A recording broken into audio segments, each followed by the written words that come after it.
we can't control what comes out of someone else's mouth, but we can be wiser about what we let in to our belief and to our truth. One way to fight back against the lies that are coming your way is to confront the liar. Lies, unfortunately, are an inevitable part of our lives. Maybe you related to what it felt like in that song. And sometimes the worst part of them is that we don't even know the damage that they've caused until the damage is done. Keep falsehood far from me. That's what Agur prays, because he knows that lies contribute to the scrambler. When you've got people in your life who lie to you, it causes so many complications. In your relationship with each other, it seeps out into other relationships.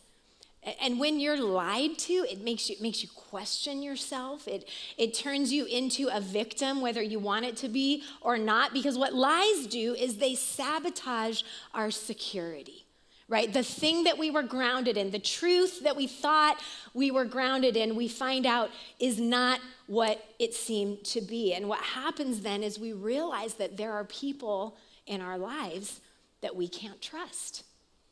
And so what do we do? What do we do, especially when we know that someone is lying? Well, we're going to take some advice from actually Solomon's dad, David. He writes this in Psalm 101, verse 7. He makes a declaration. He says, "I will not have a man of deceitful eyes within my house.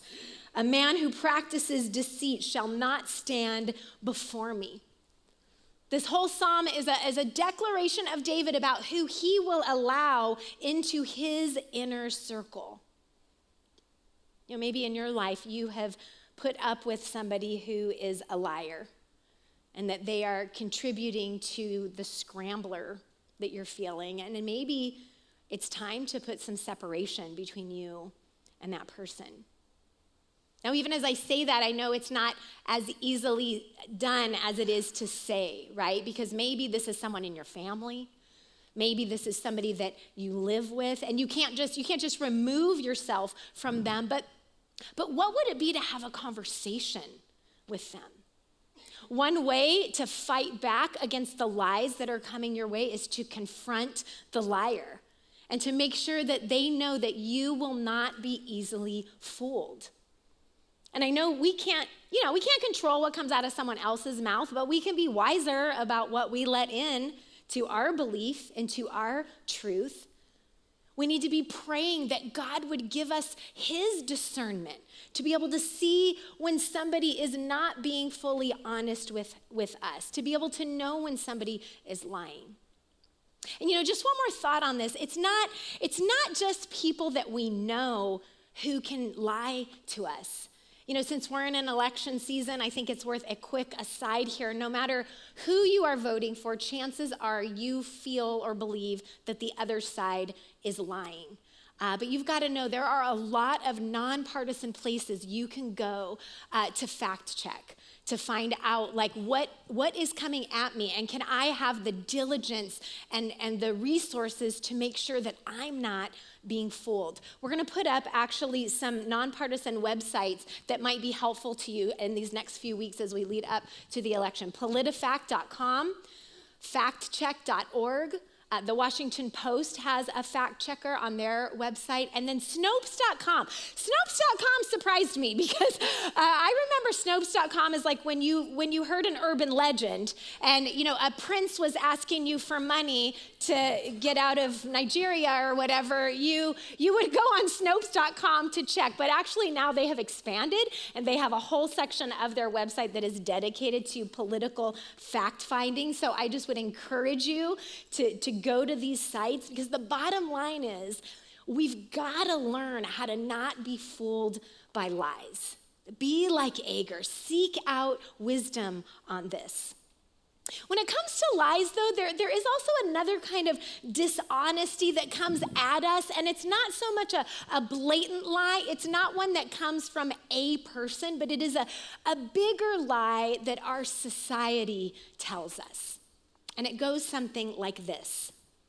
You have to be rich and skinny and wrinkle-free and smart and successful. And you have to be up to date on social trends. And you have to understand all the new language. And you have to wear designer clothes. And you have to drive a cool car. And you have to overwork. And you have to overschedule because busyness is admired in our world. And you have to keep getting promotions. You have to keep improving yourself. You have to keep self-improving yourself because how you are right now isn't cutting it. Oh, and also, you have to post about all of this so that everyone in your world can make sure that you are good enough. And these lies are also the making of the carnival ride that you are on. So in the prayer of Agur, he's asking God to protect him from these lies and help those lies lose their power. Because see, an ironic thing happens when we believe those kind of lies. You know what it is? We lie back. And I don't mean we lie back and relax. I mean, we tell lies back.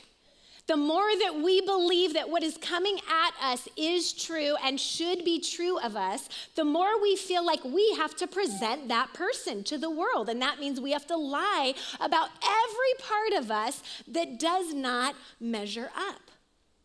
And every time we do that, we're manufacturing a version of ourselves that isn't really true. It's like the lie comes in and the lie goes out. And we try to keep up with that cycle. And we're reacting and we're compensating because we're on the ride. We vacillate who we think we're supposed to be and who we really are and what do we really say and what is really true. But if we could keep falsehoods at bay, we would be able to center ourselves into the truth of who we are. And reach into a sense of contentedness that comes, that allows us to not be having the language of I ought to do this, and I should do this, and I should be this, and I need to be this. And a really good place to start with how we ground ourselves is, what does God say about who you are? Jesus says this in John 8, and you will know the truth, and the truth will set you free. Can you imagine how freeing it is to have that truth about you? And then later, in a few chapters later in John, Jesus says, by the way, if you didn't know where to find truth, let me tell you, I am the truth. And so when lies from our culture are coming at you, telling you who you need to be, you've got to check that against who Jesus says you are and who Jesus empowers you to be, which, pro tip, probably doesn't look like what the world is telling you.